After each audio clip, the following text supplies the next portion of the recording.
and Senate Bill 10 in the Senate Healthcare Committee today.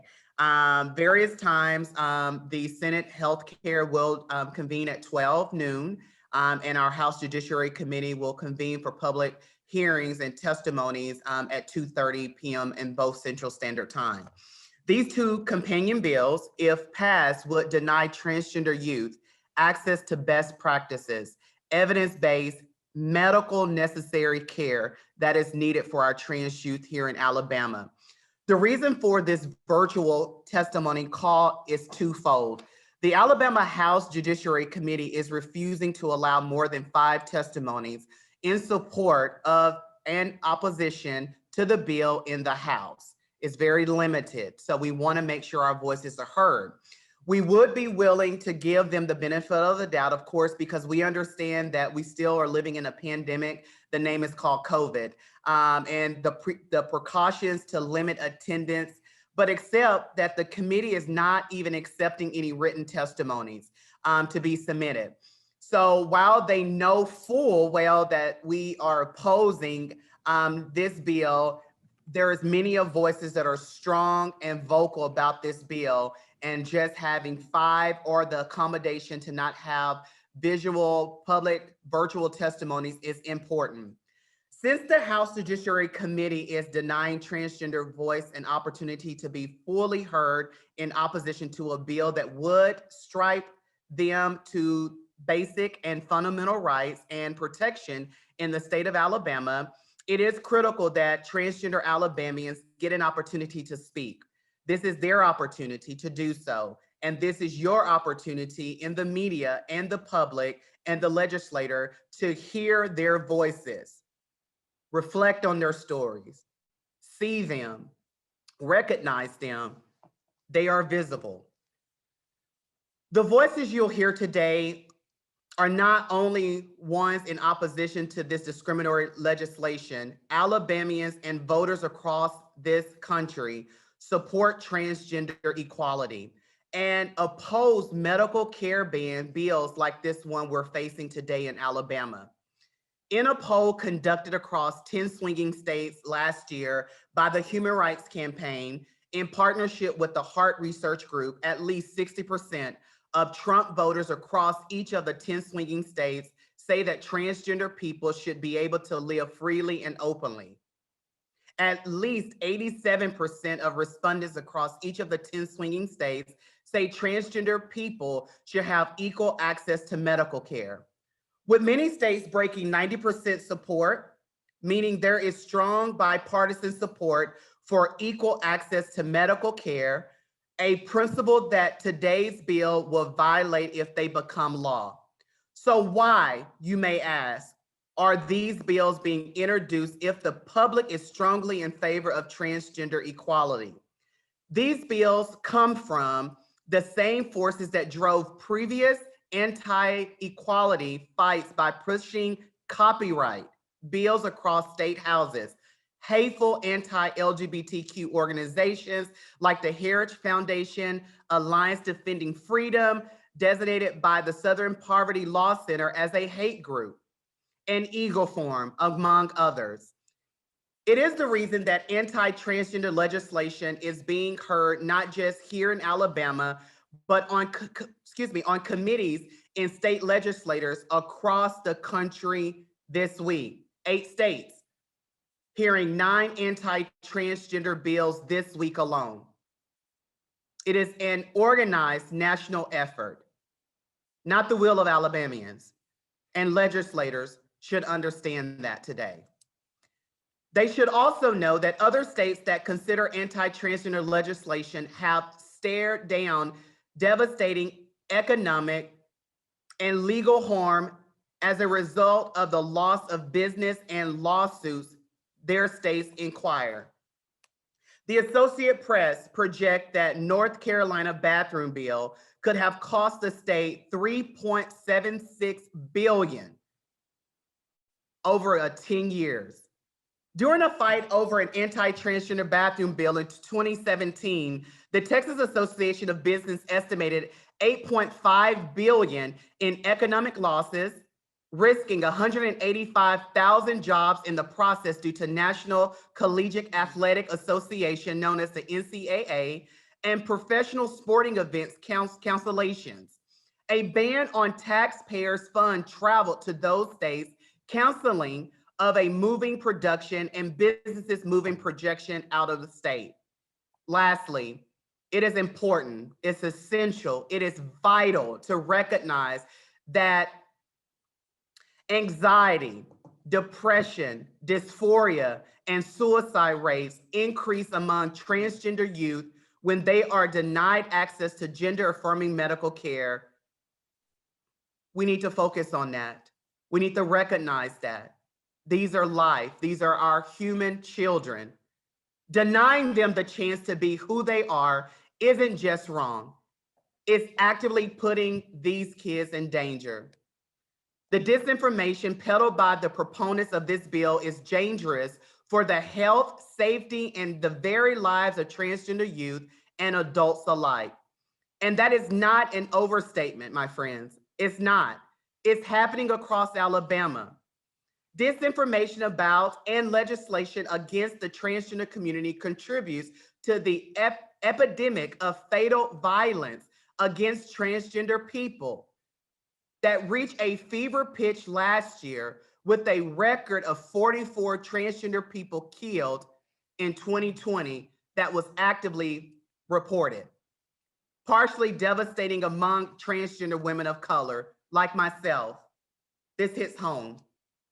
So the impact of these bills that are based in fear, not facts, they are inspired by far-right national organizations, not popular, or problems that needs resolving.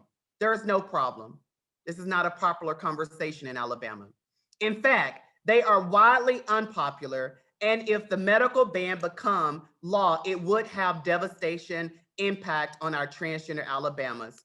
So finally, today, you'll have an opportunity to hear these important stories that the House Judiciary Committee doesn't want you to hear, because they know that if we are able to make our case, we will win and we'll deserve to win. Thank you. Thank you, Carmarian. Really appreciate that opening frame for our conversation today. Next, we're going to get to Dr. Marissa Landinsky. She is a pediatrician in the Birmingham area, and I'll let her more fully introduce herself here. Thank you so much, and for the opportunity to address you all, as we will do later with the legislative subcommittees. I am, again, Marissa Landinsky. I'm a board certified Alabama licensed, and you will hear others that may not be, pediatrician with 28 years of frontline experience, currently practicing in the Birmingham area. Together with my 67,000 colleagues of the American Academy of Pediatrics, I've cared for and currently provide care for many, many transgender youth. Transgender people comprise about 1.5% of our population. They're real. They're also ordinary, loving, regular people. Their inner sense of gender just differs from their sex assigned at birth. Now, some trans youth asserted this as preschoolers, but for many, it crystallized around puberty. These youth are not mentally ill or sampling a new trend. Using a gender affirmative model, today's pediatricians use evidence-based, standardized care to keep these youth healthy throughout their individual gender journey.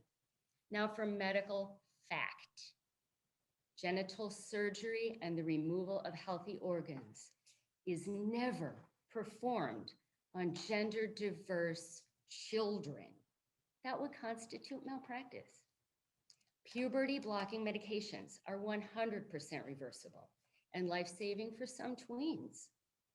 These medicines have been used in pediatrics with FDA approval for over 30 years for other conditions, as well as dysphoria. Excellent data confirms improved psychological outcomes in adulthood. Now, some older teens merit hormonal therapy to further align their bodies with their identity. The process to initiation of this therapy, though, involves longitudinal mental health oversight, lengthy informed consent, and subspecialized medical care. Folks, there are no rogue pediatricians traveling about Alabama, just prescribing hormones. This bill is also impossible to enact as law. Pharmacists are not accountable to know and rarely ever know the indication for which a medicine is prescribed. This bill would criminalize pharmacists for filling a valid prescription written by a licensed provider for doing their job. Now, the medical profession is layered in accountability and oversight. This standard of care medicine, y'all, is taught in medical schools and residency programs throughout the world. Boards certifying and licensure exams contain transgender medicine questions, including in pediatrics. This model of standardized affirming pediatric and adolescent care has never been challenged by ethics committees or malpractice attorneys. The bill tells truly vulnerable youth, those facing gender dysphoria, that this legislature is going to make their health care a crime. It invades the sacred domain of parenting, overreaches into the practice of medicine, and shuts down the parent voice in medical decision-making. If our legislature embraces the tenets of limited government and the rights of the people, then how can that body endorse this legislation? Our hope is that they will shelve this bill.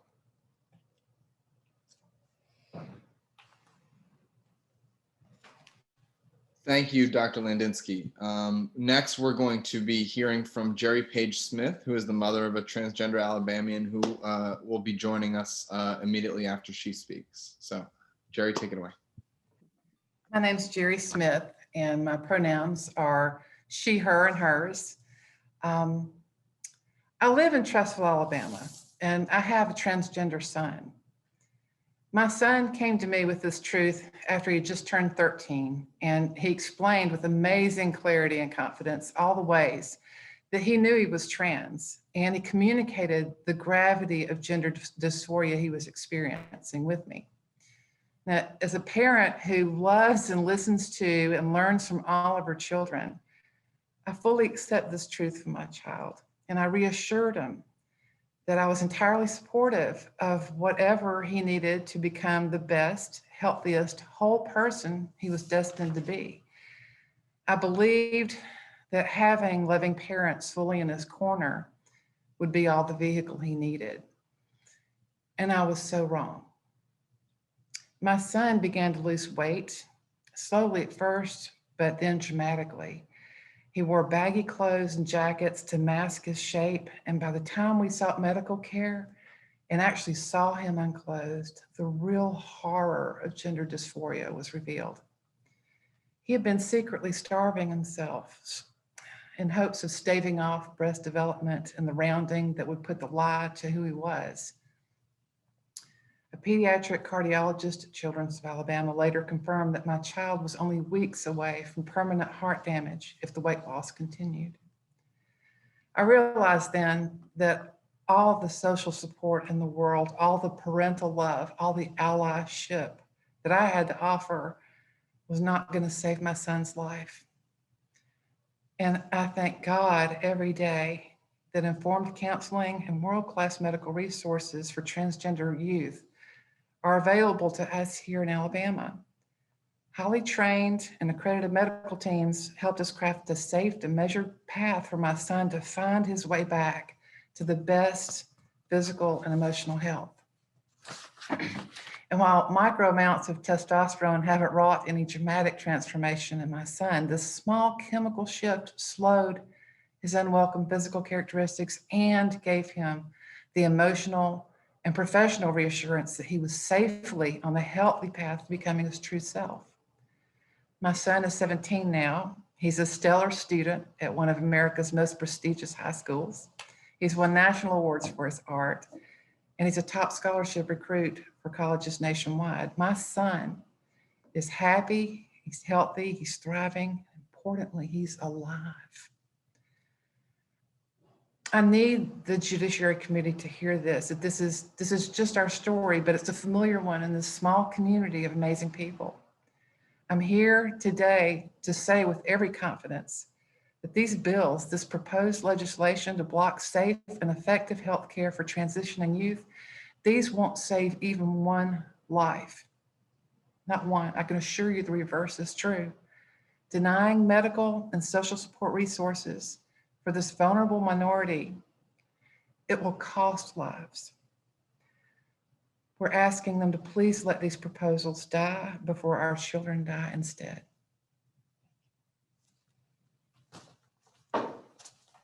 Thank you, Jerry, for that powerful statement. Next, we're going to pass it to Jerry's son, Jeremiah. And Jeremiah, I will let you take it away to fully introduce yourself. All right, thank you. My name is Jeremiah. I use he, him pronouns, and I'm Jerry's son. And my experience as a transgender youth in Alabama has been shaped greatly by the access to medical care of all kinds that I had, the pediatricians and the therapists and the doctors who gave me guidance in terms of what my transition was going to look like, how to transition safely. And I could not be more thankful for that access, because it's something that is, even before this bill, still not very easy to access for many transgender youth. And I recognize that I'm very lucky for being able to get that kind of care. And I recognize that this bill, if it had occurred when I was younger, before I was physically transitioning, before I had the kind of access to the amazing doctors and pediatricians that I had access to, that it probably would have prevented me from doing the things that I have achieved in my teenage years. I have had so many amazing opportunities as far as school and activities and traveling, and the friends that I've made, all because I received the resources that I had to continue my transition. And I believe that if this bill does pass, it will harm so many of my transgender brothers and sisters out there across the state. And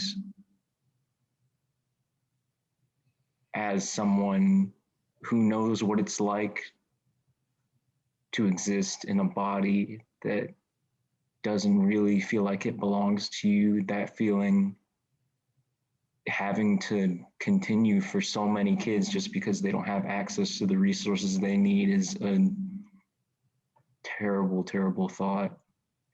And I really cannot be more grateful for the people in my life who have made me becoming the teenage boy I am today happen. So. You're awesome. Thank you so much, Jeremiah. I really appreciate you taking some time to share that really powerful story, an important story, as it relates to this legislation.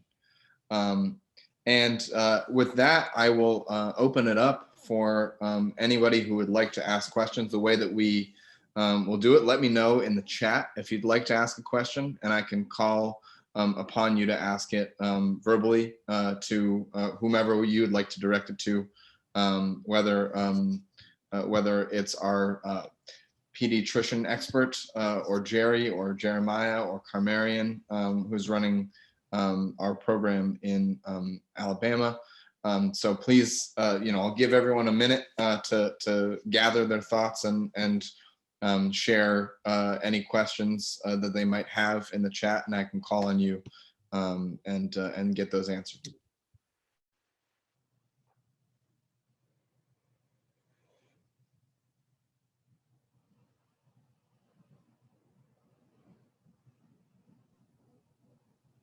And in the meantime, I will take a second to thank our participants for joining this morning's call. I know that there's a bit of a time crunch, and trying to get into the testimony room in the first place, as well as taking some important time out of your day. So thank you for taking the time to share those stories and your perspective. We have a question from Brian Lyman. Brian, I will let you take it away. Hey, thank you. Thank you all for organizing this this morning. Just had a question for the doctor, because you talked about the fact that there are not going to be rogue doctors going around the states, offering these kinds of treatments. I wanted to ask if you could go into some depth about how long these treatments, these therapies take, and really just all the resources that are involved in like for an individual going through this process. Sure, I'd be happy to, and thanks for the question. So remember that no two trans people are exactly the same, just like no two cisgender people are exactly the same.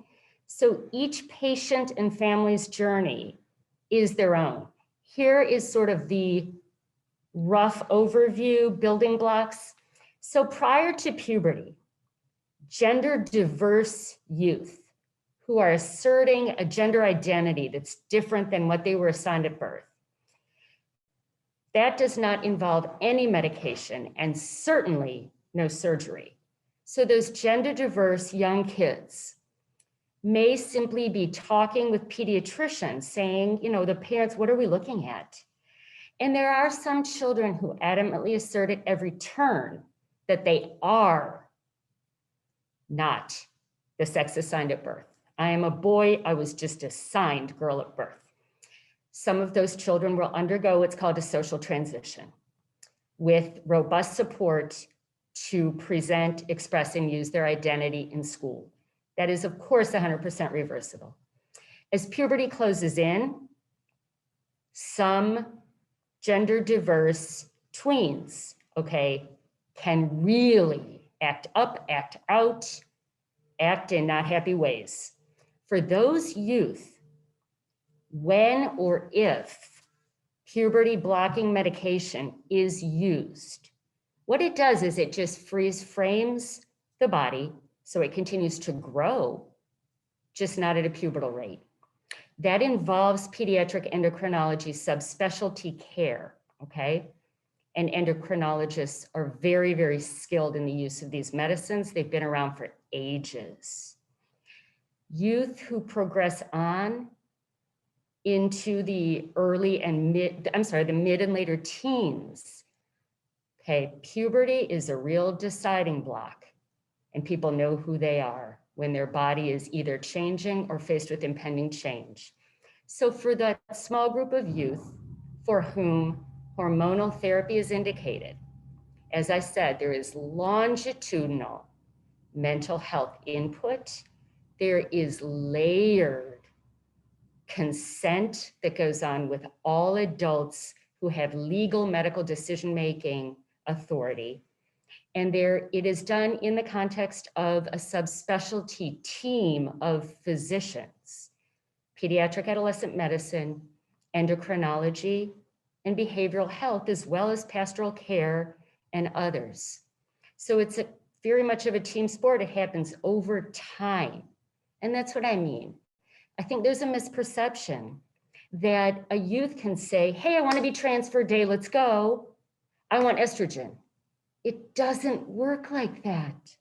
No pediatrician would simply prescribe a cross-hormonal agent without, honestly, years of development in that vein. Subspecialty teamwork in 50 plus pediatric academic centers around the nation. Standardized, evidence-based, subspecialized. Thank you, Dr. Landinsky.